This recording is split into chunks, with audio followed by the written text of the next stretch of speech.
लाडकी बहीण योजनेसंदर्भात आताच्या क्षणाची सर्वात मोठी अपडेट। या दिवशी पैसे येणार। राज्याचे उपमुख्यमंत्री अजितदादा पवार यांच्या माध्यमातून स्पष्टपणे माहिती देण्यात आली आहे।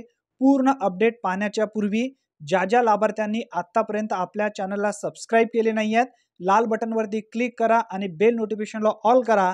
पूर्ण अपडेट आपण या ठिकाणी जाणून घेऊया। अकाउंटला महिन्याला पैसे आले पाहिजे। माय भगिनींनो, माय माऊलींनो, ह्याच्यामध्ये तुम्हाला हे पैसे देत असताना जुलैपासून सुरू झालंय। फॉर्म भरायला ऑगस्टमध्ये देखील आम्ही परवानगी दिलेली आहे। ते छाननी केल्यानंतर लाभार्थीच्या अटीमध्ये मात्र तुम्ही बसला पाहिजे। त्यामध्ये एका कुटुंबामध्ये 2 महिलांना 21 ते 65 वयोगटातल्यांना त्या लाभ मिळणार आहे। काही घरामध्ये नवरा बायको असतात, आई असते, काही घरांच्या मध्ये एखादी भगिनी विधवा असते, परित्यक्त्या असते, काही अशा वेगवेगळ्या अडचणी असतात। तिचा पण तो अधिकार आहे आणि त्याकरता आम्ही त्या 2 महिलांना जास्तीत जास्त त्याच्यामध्ये लाभ देण्याचं एका कुटुंबामध्ये ठरवलेलं आहे। ते सगळे नियमावली तुम्हाला त्या ठिकाणी पाहायला मिळेल।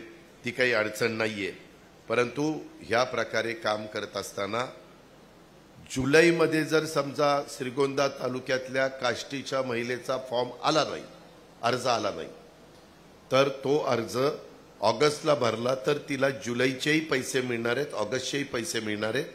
2 महिन्याचे 3000 रुपये। 19 ऑगस्टला रक्षाबंधन आहे। रक्षाबंधनाच्या काळामध्ये किंवा त्याच्या जवळपास तुमच्या लाभार्थी ज्याच्यामध्ये योग्य पद्धतीने असेल तिच्या अकाउंटला पैसे जाणार।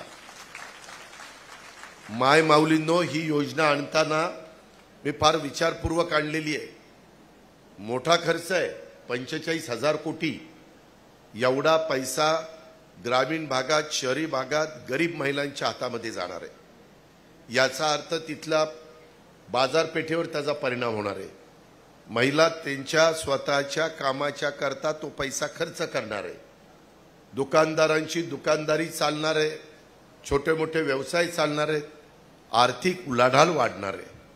ह्या सगळ्या त्याच्यातल्या गोष्टी महत्त्वाच्या आहेत आणि हे सगळं होत असताना मायमाऊलींनो, ह्याच्यामधून विरोधकांनी मी अर्थसंकल्प मांडला त्याच्यावर टीका केली। धन्यवाद। पुन्हा भेटूया नवीन व्हिडिओमध्ये नवीन माहितीसह। तोपर्यंत जय हिंद, जय महाराष्ट्र।